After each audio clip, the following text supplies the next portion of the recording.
विट्ठल रखुमाई की प्रिय द्वारका माई, शिरडी के 24वें द्वार पर आपका हार्दिक अभिनंदन, हार्दिक स्वागत है।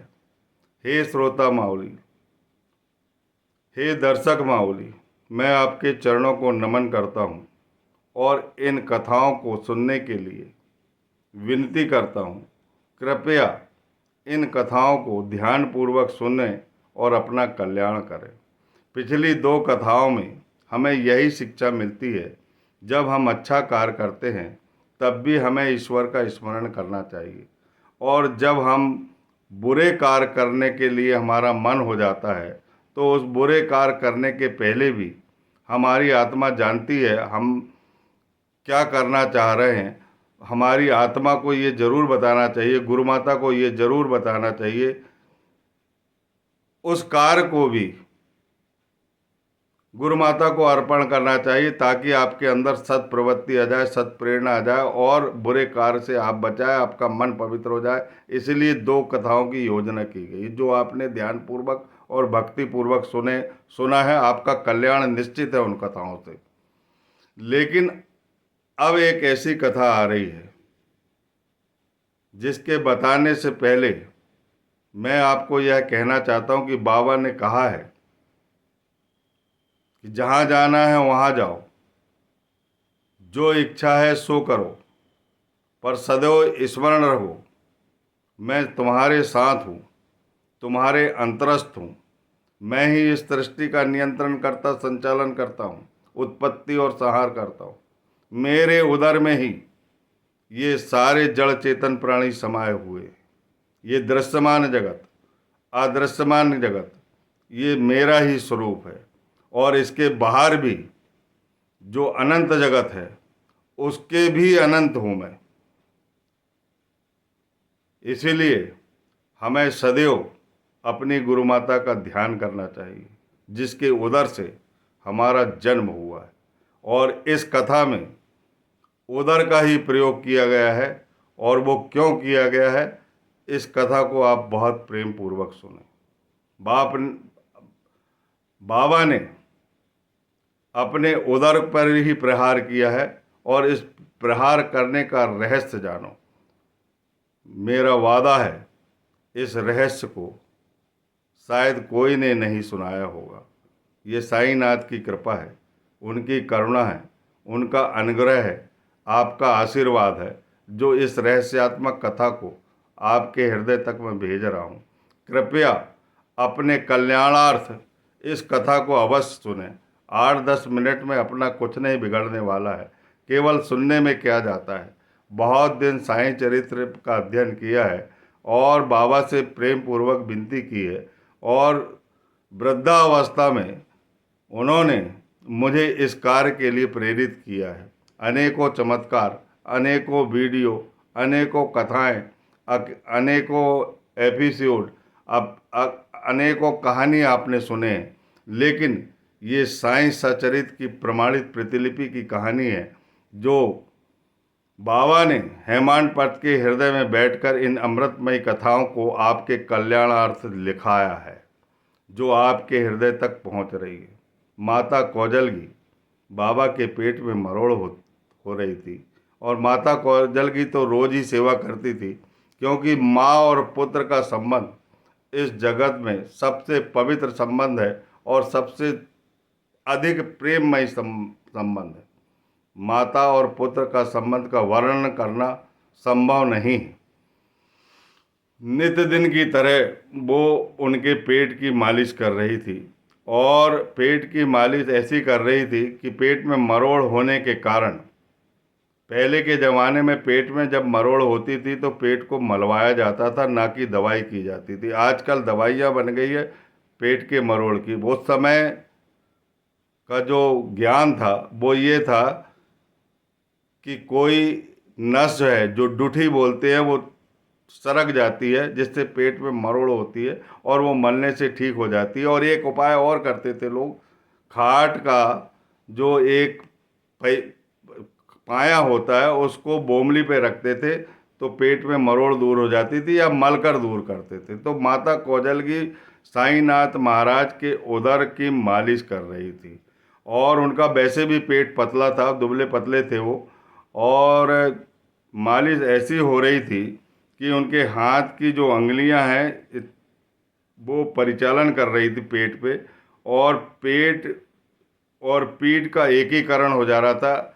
लोगों को ऐसा लग रहा था कि कहीं नस नाड़ी न टूट जाए। तो लोगों ने, दर्शकों ने ये बोला कि माता, बहुत निष्कपट भाव से बोला था उन्होंने, पवित्र मन से बोला था कि बाबा को तकलीफ ना हो, ऐसी सेवा करो। लेकिन बाबा को रहा नहीं गया। बाबा ने कौजल की माता को बोला कि तुम अलग हो जाओ, और क्रोध आ गया बाबा को। आंखें लाल हो गई, पुतलियां घूमने लगी, शरीर कंपित हो गया। दौड़कर उन्होंने सटका उठा लिया। सटका 2 या 2.5 फीट 3 फीट लंबा रहता है। उसको, उसका एक सिरा अपनी नाभि से लगाया और दूसरा सिरा खंबे से लगाया, जो सभा कक्ष है उस खंबे से लगाया। और खंबे से लगाने के बाद पेट पेट को खंबे की ओर धकाते रहे।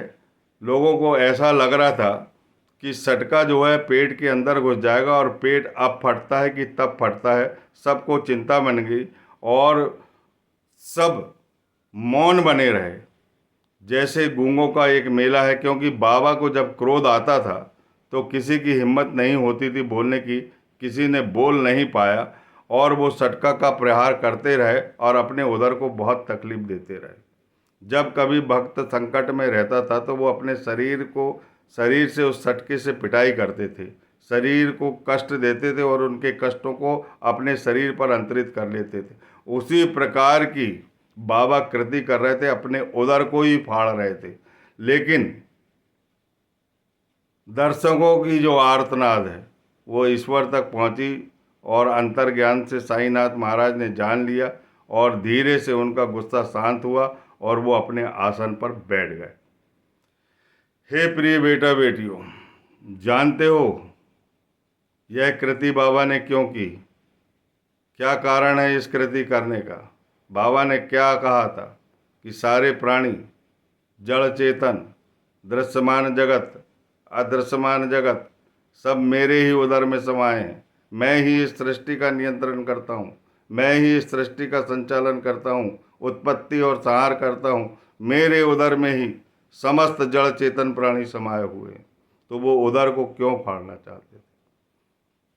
वो चाहते थे कि, वो उनका मन था कि जिस भाव से, जिस सेवा भाव से कोई मेरे पास आता है और उसको कोई प्रश्न चिन्ह लगाए, वो अच्छी बात नहीं है। तो ऐसे उदर का क्या काम है जिनने ऐसे व्यक्तियों को जन्म दे दिया जो दूसरे की सेवा में हस्तक्षेप कर रहे हैं? बाबा कभी भी किसी की सेवा में हस्तक्षेप करना नहीं देना चाहते। इसीलिए जिस कोख से अपन ने जन्म लिए उसी कोख को वो प्रहार कर रहे थे। लेकिन दर्शकों की मनोभावना को देखकर उन्होंने अपने क्रोध को शांत कर लिया, नहीं तो वो अपने उदर को फाड़ लेते और प्रलय आ जाता, कयामत आ जाती। बोलिए सच्चिदानंद सदगुरु साईनाथ महाराज की जय। क्योंकि उनके उदर से ही समस्त प्राणियों ने जन्म लिए हैं, और मरने के बाद भी उन्हीं में मिलना है हमको।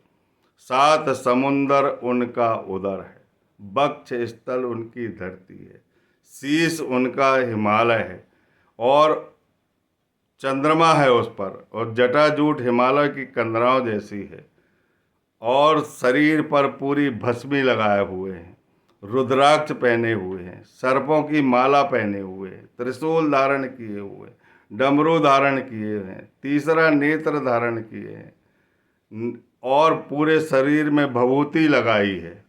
ये सब भक्तों के कारण लगाई है। किसी भक्त का हस्तक्षेप नहीं चाहते वो, जो जैसे भाव से पूजा करना चाहता है, जो जिस भाव से सेवा करना चाहता है, उसमें उन्हें हस्तक्षेप बर्दाश्त नहीं है। इसीलिए उन्होंने अपने सटके से उदर को प्रभावित किया, उदर को तकलीफ दिया। साईनाथ महाराज सारी तकलीफ़ों को अपने ऊपर अंतरित करके कल्याण करते हैं। इसीलिए हे बेटा बेटियों, प्रेम पूर्वक इनकी कथाओं को सुनो, बहुत सुधार होगा। जीवन के सारे दुख मिट जाएंगे, वेदना मिट जाएगी, संकट मिट जाएगा, संताप मिट जाएगा, दंश पीड़ा मिट जाएगी, सारी समस्या का निराकरण हो जाएगा। बोलिए सच्चिदानंद सदगुरु साईनाथ महाराज की जय। अब हम 25वें द्वार में प्रवेश करेंगे। तब तक के लिए सबको ओम साई राम कहता हूँ। साईनाथ महाराज जो है हस्तक्षेप नहीं चाहते किसी की भक्ति में। एक बार डॉक्टर पंडित ने, किसी की हिम्मत नहीं होती थी उनके शुभ मस्तक पर चंदन त्रिपुर लगाने के लिए। महलसा पति सबसे प्रिय भक्त होने के बाद भी गले में चंदन लगाते थे, लेकिन माथे पे चंदन लगाने की हिम्मत नहीं हुई। लेकिन उन पंडित का भाव था कि मैं अपने गुरु धोपेश्वर काका पौराणिक धोपेश्वरकर, जिन्हें काका पौराणिक के नाम से जो प्रसिद्ध थे, उनको जानकर उन्होंने त्रिपुर लगाया और उन्होंने लगाने दिया। तो जिसका जैसा भाव रहता है उसी भाव में उतर जाते हैं। बाबा किसी का हस्तक्षेप नहीं चाहते। इसीलिए जो भी बाबा के काम में हस्तक्षेप करेगा उनका फिर सटका चलेगा। बोलिए सच्चिदानंद सद्गुरु साईनाथ महाराज की जय।